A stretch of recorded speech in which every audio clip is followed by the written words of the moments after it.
और खोपड़ी को जिंदा करती है बुद्धि, और बुद्धि को देते हैं परमात्मा।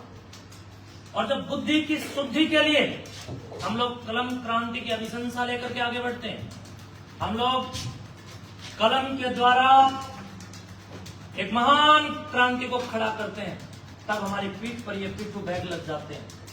आदरणीय विद्यार्थियों, प्यारे विद्या प्रेमी और जिज्ञासु, पिपासु और महान कृतज्ञता को समर्पित आप सभी युवा बंधुओं, आप लोगों की कमर पर बंधा हुआ ये पिट्ठू बैग एक साधारण बात यहां पर साबित नहीं कर रहा है, बल्कि आप लोग जब घर से निकलते हैं, जब आप लोग बस स्टैंड पर बस का पीछा करते हैं, या फिर आप लोग अन्य विभिन्न अवस्थाओं में दौड़ते हैं, तो आप लोग भलीभांति वहां पर गौर कीजिएगा।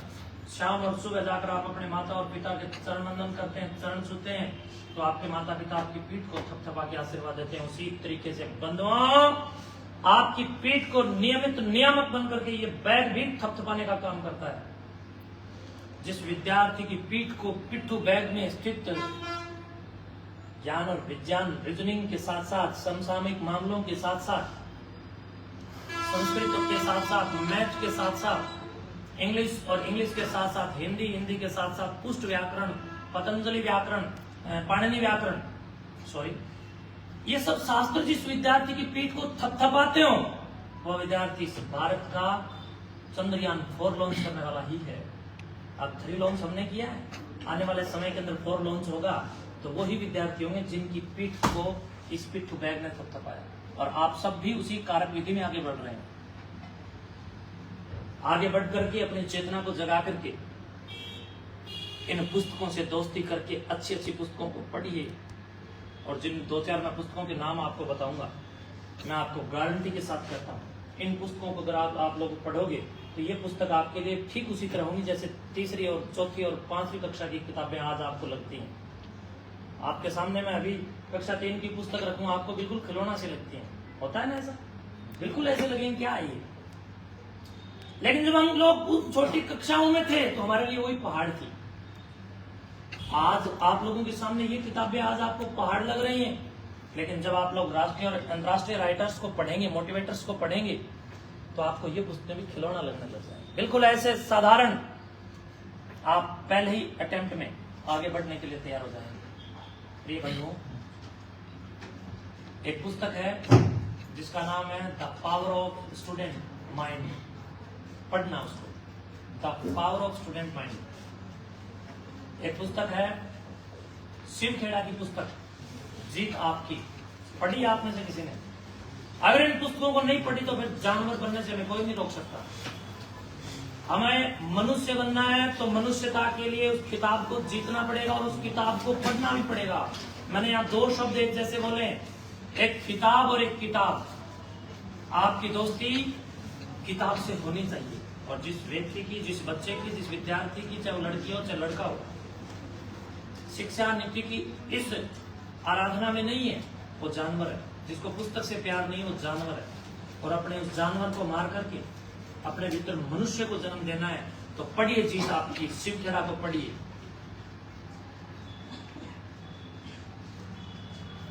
द लॉज ऑफ, आप लोगों ने शायद एक पुस्तकें में जो बता रहा हूं, मुझे लग रहा है कि आप लोगों ने नाम भी नहीं सुने होंगे। The laws of human nature, ये पुस्तक पढ़िएगा आप लोग। एक पुस्तक है जिसका नाम है नेक्सर, हरारी को भी पढ़िएगा। नोवेल हरारी के बारे में सुना है? पढ़िएगा। विलियम शेक्सपियर के बारे में भी पढ़िएगा, थोड़ा उनको पढ़िएगा।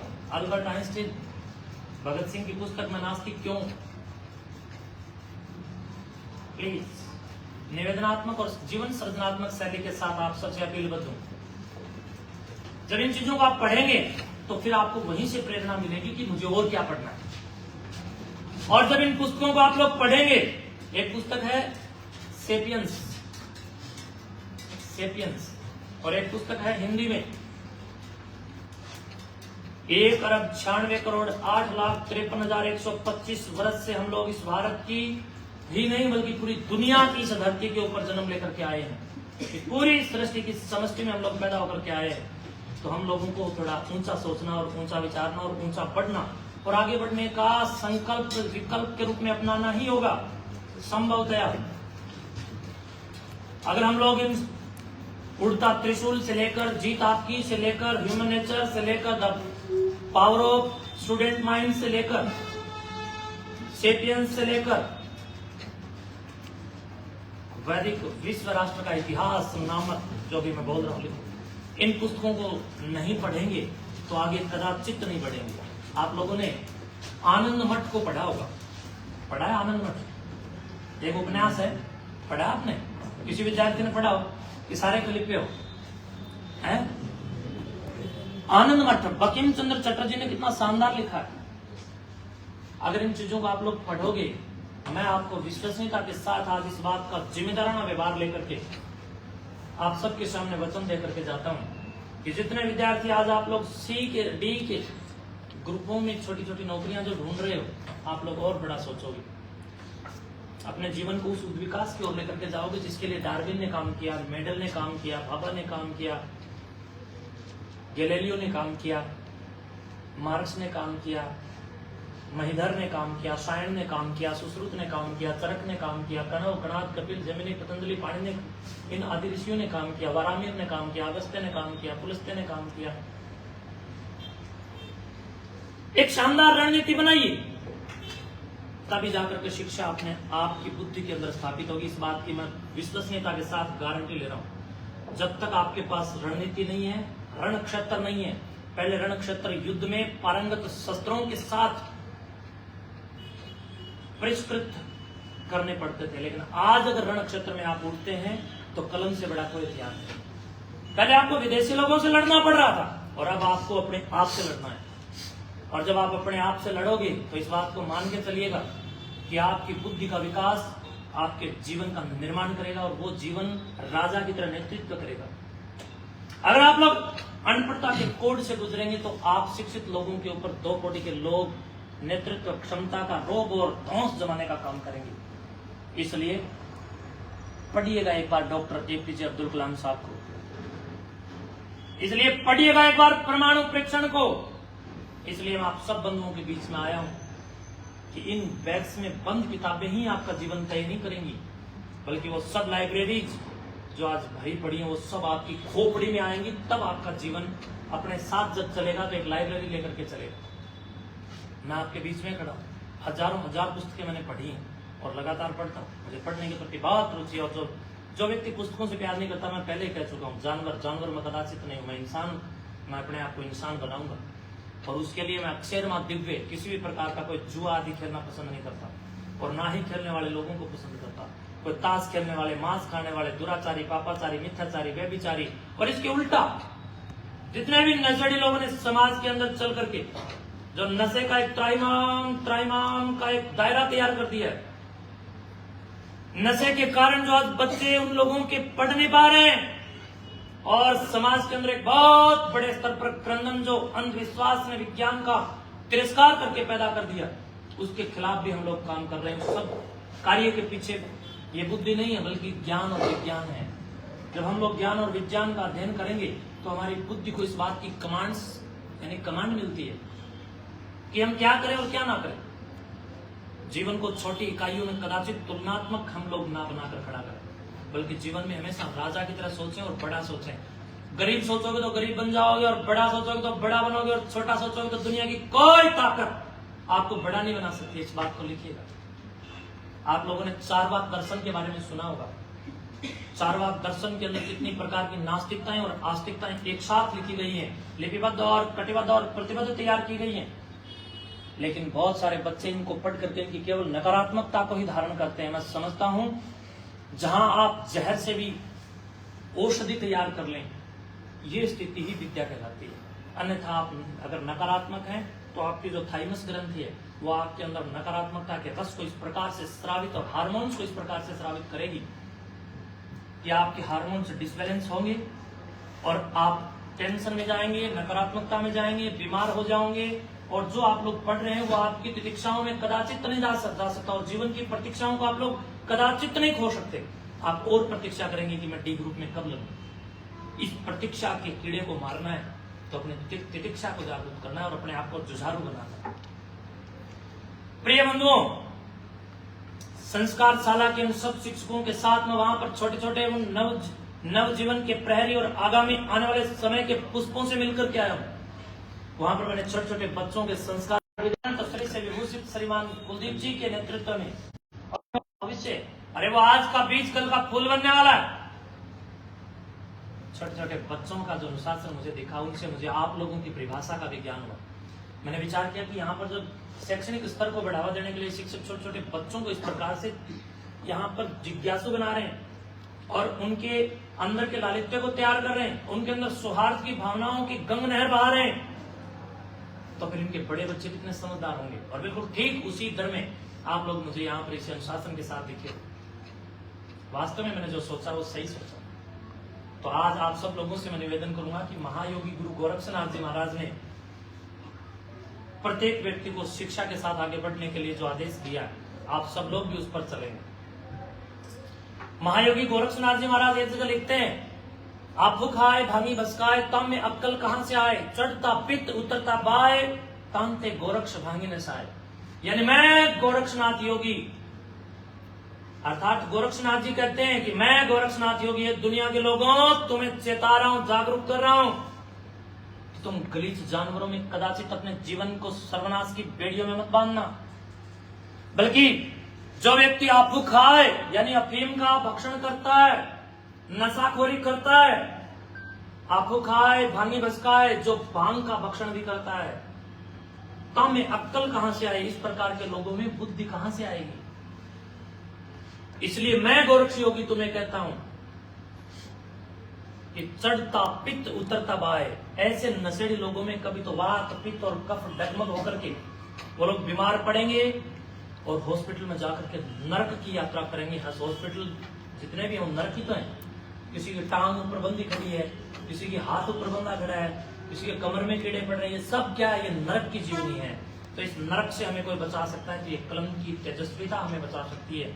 आप लोग इतना अध्ययन कीजिए कि कोई नरक का जीवन ना जिए, सब स्वस्थ हो, मस्त हो, आश्वस्त हो, प्रशस्त हो। उसके लिए विज्ञान का सम्मान करते हुए, ज्ञान और विज्ञान, प्रकृति के क्रमबद्ध सुव्यवस्थित ज्ञान को विज्ञान कहते हैं। ये लिखिएगा आप लोग, समझिएगा आप लोग, इस बात को ध्यान दीजिएगा इस बात की ओर। तो हम सब लोगों को इस विज्ञान की धारा प्रवाह जिंदगी के अंदर आधुनिक चकाचौंध में इतना भी मदमस्त और पागल नहीं बन जाना है कि हम लोग केवल इस बैग्स में बंद 2, 4, 5, 10 किताबों को पढ़ करके डी ग्रुप की नौकरी लेकर के अपने इन गुरुजनों को और माता पिता के सम्मान को भूल जाएं। आदरणीय बंधुओं, हम इतने लायक कभी नहीं कि जिन्होंने हमें लायक बनाया हम उनकी ही नालायकता कर बैठे, हम उनके साथ ही नालायकता कर बैठे, कभी नहीं बनना है।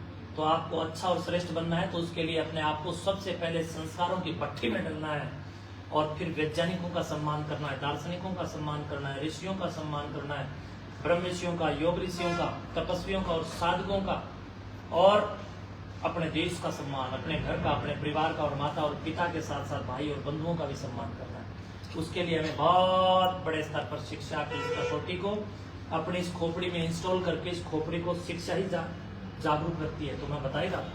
तो इस खोपड़ी को जिंदा रखते हुए हमें इस भारत का नाम पूरी दुनिया में लहराने के लिए और अमर करने के लिए प्रयास और प्रयत्न करने हैं। उसके लिए आप सब लोग यहाँ पर जो तपस्या कर रहे हैं, इस तपस्या को बढ़ावा देने के लिए मैं आपको एक विशेष एक गाइड भी देके जा रहा हूँ।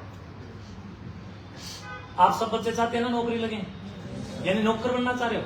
नहीं ना? क्या नौकरी बनने के लिए किताब पढ़ रहे हो तो क्या खाक कर रहे हो आप लोग? आप लोग राजा बनने का विचार रखिए, नौकर बनने का नहीं। और राजा आपको शिक्षा बनाएगी, दुनिया की और कोई ताकत नहीं। पढ़ाई आपको नौकर बनाएगी, लेकिन शिक्षा आपको राजा बनाएगी। राजा का मतलब वो राजा नहीं, जो राजा का मतलब है नेतृत्व क्षमता और क्या करे और क्या नहीं करे का चयन, और अपने जीवन को इस प्रकार से जीना कि मैं किसी के लिए घातक ना बनूं, मैं किसी के लिए बाधक ना बनूं, मैं किसी के लिए सर्वनाश का प्रतीक ना बनूं। और राजा का मतलब अपने जीवन को उस धारा में जीना जहां समाज ने कभी सोचा भी नहीं हो, उस कसौटी पर अपने आप को खड़ा करना।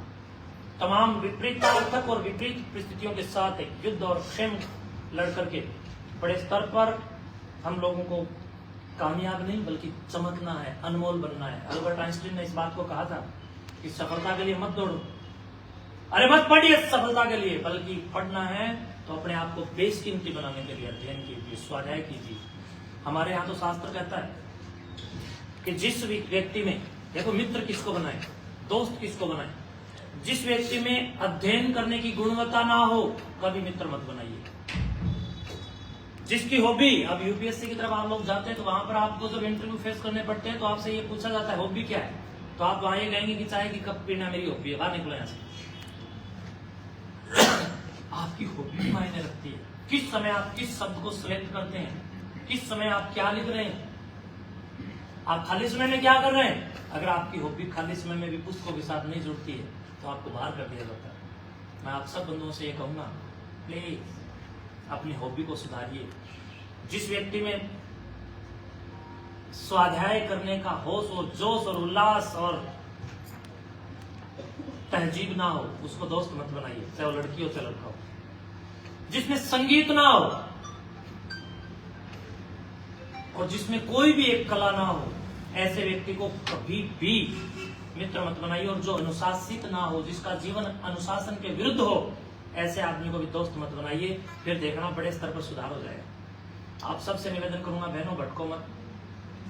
ये जिंदगी की जो जवानी की जो उम्र है इसमें बहुत सारे बच्चे भटक रहे हैं। इस टकी लगा करके जो घर और परिवार आपकी तरफ जो देख रहे हैं, एक माँ जो बड़ी टीस लेकर के आपको यहाँ पर भेजती है, एक पिता जो बड़ा पुरुषार्थ करके सारे दिन बड़ी मेहनत करके आप लोगों के लिए कमाई करता है, और उसके बावजूद अगर हम लोग अपने ही जीवन के भोग और विलास के लिए अगर हम माता पिता की जिंदगी के 18-20 साल के प्रेम और वात्सल्य और करुणा और स्नेह को भूल जाते हैं और एक 2 कोटी के किसी भी लफेंड के चक्कर में पड़ करके किसी भी लड़का और लड़की जो गलत है, मैं उसको लफेंड शब्द से संयुक्त कर रहा हूँ, संस्तुत कर रहा हूँ, संस्तुत तो कहाँ कर रहा हूँ, मैं उसको गाली दे रहा हूँ। तो तात्पर्य यह है कि किसी गलत व्यक्ति के साथ जुड़ करके अपने माता पिता के 15-20 साल के उस प्रेम को कदाचित ना भूलिए और ऐसे लोगों से दूरी बनाइए जो स्वाध्याय से दूर है, जो कलाओं से दूर है, जो ख्यातियों से दूर है, ऐश्वर्यों से और कीर्ति से दूर है। प्लीज बहनों, एक पुस्तक है महाराज भर्तृ जी ने लिखी है, भर्तृ शतक। उसका 1 शतक है, 3 शतक है, उसमें 3 में से 1 शतक जरूर पढ़ना, वैराग्य शतक और नीति शतक। तीसरा है श्रृंगार शतक, वो पढ़ने की जरूरत नहीं होता, हमने वैसे ही श्रृंगार करने घना शौक रहा है, वैसे ही हम गणे श्रृंगार की तरफ ज्यादा ध्यान दे। आजकल की जो जनरेशन है, कोई इधर से बाल कटवा लेता है, कोई इधर से कटवा लेता है, बड़ा फैशन बढ़ गया। नीति शतक को अगर आप पढ़ेंगे, मैं गारंटी के साथ कहता हूं कि आपकी पशुता नष्ट हो जाएगी और मनुष्यता पैदा हो जाएगी।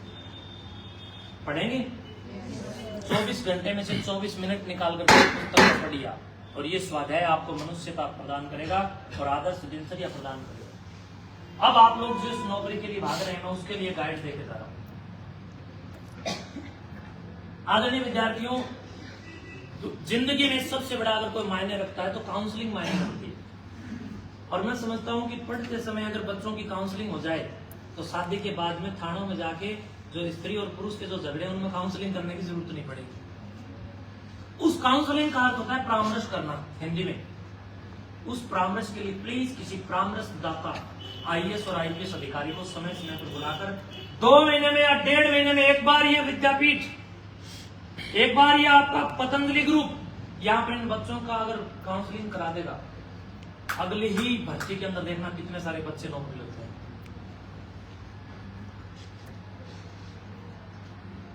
आपकी जिंदगी का वो पल जो यहाँ पर खड़े हुए एक व्यक्ति के कंधे पर लगे हुए स्टार और अशोक स्तंभ को देख करके मोटिवेट होता है, वो और कहीं नहीं होता है। जब आप उस सीट पर बैठ करके यहाँ खड़े हुए आईएएस और आईपीएस को देख करके महसूस करेंगे और अपने आप को यहाँ आप इमेजिन करेंगे, कल्पना करेंगे और आप विचार करेंगे, काश मेरे कंधे पर भी स्टार होते, काश मैं भी स्टार होता, काश मेरे कंधे पर भी इस बात IAS Indian administration system, Indian administration service की जिम्मेवारी होती, काश मैं भी नासा में, क्या बोलते हैं नासा की full form, national aeronautics and space agency कैसे हो सकता है गुंडो? एजेंसी कैसे कहते हैं? एडमिनिस्ट्रेशन होता है, एजेंसी नहीं होता। यानी वो लोग भी अंतरिक्ष की खोज कर रहे हैं और भारत में इसरो कर रहा है। अगर उन लोगों से जुड़े हुए लोग यहाँ आकर के कोई खड़ा हो और आप लोगों से बात करें तो जरूर आप में से जुनून पैदा होकर के आप में से भी बहुत सारे बच्चे उस नेतृत्व क्षमता की ओर बढ़ेंगे और आने वाले समय के अंदर डी ग्रुप तक सीमित नहीं बल्कि यूपीएससी के टॉप बनकर के आप लोग भी बड़े बड़े मुकाम हासिल करेंगे। और मुकाम हासिल करके आप लोग भी जब निकलोगे तो आपके साथ भी एक ऐसी आग क्रांति के रूप में निकलेगी जो औरों के लिए प्रकाशक होगी और खुद के लिए जीवन सृजन करने वाली सृजन क्षमता होगी। तो उसके लिए अगर आपने 2 महीने में एक बार इन बच्चों का काउंसलर को बुलाकर काउंसलिंग करवा दी, फिर देखना इनमें से ऐसे निकलेंगे सितारे जैसे आकाश में जब रात को जितने तारे दिखाई देते हैं अंतरिक्ष में, सुबह जब सूर्य उदय होता है सारे छुप जाते हैं। आप में से भी इस प्रकार के सितारे निकलेंगे। आने वाली 1 साल के अंदर इस शिक्षण संस्थान का नाम अगर टोहाना में और हरियाणा में टॉप पर 1 ना हो, मुझे कह देना टाइम टू टाइम। जीवन में काउंसलिंग का ही महत्व होता है बहन जी। आप लोगों ने पीएचडी की, आप लोगों को भी पुस्तक लिखनी पड़ती है। पीएचडी वालों से भी तो पुस्तक इसीलिए लिखवा रहे हैं ताकि उनको उस क्षमता की वरीयता का तत्व ज्ञान हो। क्यों बहन जी? आपको तात्पर्य और आत्यंतिक और अंतःचेतना की पुलकित व्यवहार की सृजन क्षमता का भी निर्माण करने का एक अलग से एक ऐश्वर्य प्राप्त हो। अब आप लोग पढ़ते हैं लेकिन ये लोग लिखते भी और पढ़ते भी। आप लोग क्या करते हैं? ये चलता है। चलो मैं वैसे बता दूं। अब यहाँ ऊपर लिखिए आप पढ़ना और नीचे लिखिए लिखना। अरे मेरे को दे दीजिए, आप लिख दीजिए। एक जगह लिखिए पढ़ना, नीचे लिखिए लिखना। ध्यान से देखना बच्चों सारे। अब ये जो 2 शब्द है बच्चों, इनकी तरफ आप लोग भी विचार करके देखना। पढ़ना बिना दिमाग लगाए आप पढ़ सकते हैं, लेकिन लिखना बिना दिमाग लगाए लिख नहीं सकते। इसलिए जो आपने पढ़ा, क्या आपने पढ़ा और क्या आपने अंदर गढ़ा और मढ़ा, इस बात की सुलभ मूल्यांकन निधि को जानने के लिए जितने रफ रजिस्टर से आप भर सकते हैं। ये रफ है क्या? ये रफ है। चलो मैं वैसे बताता हूँ। जो विद्यार्थी जितने ज्यादा रफ रजिस्टर भरेगा वो विद्यार्थी उतना ज्यादा ऊंचा उठेगा, और जो विद्यार्थी जितने कम रजिस्टर भरेगा वो इतना ही बेवकूफ बन जाएगा। तो इसलिए पढ़ने और लिखने में इतना फर्क होता है कि आप खोपड़ी का प्रयोग पढ़ने में ना भी करें तो पढ़ सकते हैं, लिखने में आप अगर खोपड़ी का प्रयोग नहीं करेंगे तो शब्द निर्मित होकर कमांड्स देने वाली ऊर्जा ही प्रकट नहीं होगी। तो इसलिए प्लीज अपने आप को लिखने में भी व्यस्त कीजिए। केवल पढ़ने में रटाफिकेशन रट्टू तोते नहीं बनना है, बल्कि हमें तपस्वी बनना है। और फॉलो करना है तो विकास दिव्य कीर्ति को करना है, फॉलो करना है तो खान सर को करना है, फॉलो करना है तो उन वैज्ञानिकों को करना है जिन्होंने चंद्रयान 3 भेजने में ऊपर तक प्रयास किया, और फॉलो करना है तो द गॉड ऑफ मैथमेटिक्स, आदर और सम्मान के योग्य आज से सदियों वर्ष पुराने समय के अंदर एक 32 साल की उम्र में एक नौजवान युवा, परम श्रद्धेय और भारत गौरव, विश्व का धुरंधर, मैथमेटिक्स का भगवान, गणित का भगवान जो बना, श्रीनिवास रामानुजन के बारे में पढ़ा होगा। इन लोगों को फॉलो कीजिए। जिंदगी में मजा ना आए तो मुझसे करवा लीजिए, आपकी जिंदगी में रस प्रकट होगा। और एक आईएएस अधिकारी हैं गोविंद, रिक्शा वाले का बेटा बना आईएएस। यूट्यूब पर मूवी भी मिलेगी उनके नाम से, आप लोग जरूर उनसे मिलिएगा।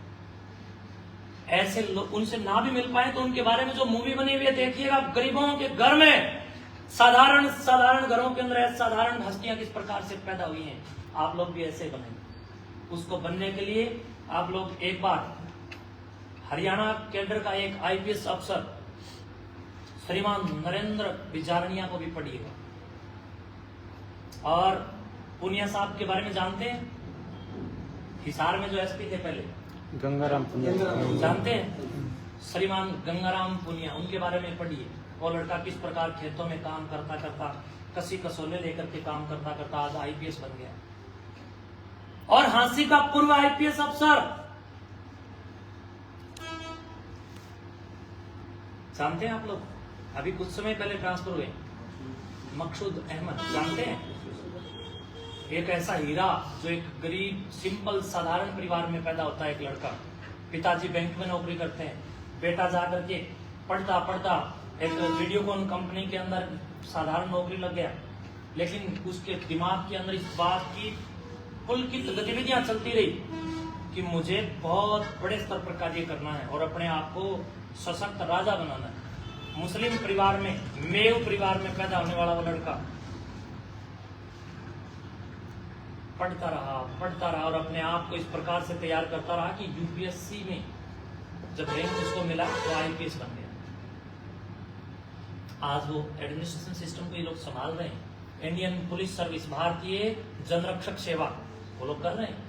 तो इन लोगों को फॉलो कीजिए, फॉलो उनको मत कीजिए जो बीड़ी पीते हैं, सुल्फा पीते हैं, शराब पीते हैं, नशा करते हैं, गंदे और बोतलों में बंद इस गंध को पीने का जो लोग काम करते हैं उनसे दूरी बनाइए। प्यारे बच्चों, इसी कड़ी में हम लोग आपके बीच में आज एक अभियान को लेकर के आए कि मेरी इस टीस को मैं आप लोगों के सामने रखूं। मैं कैसा हरियाणा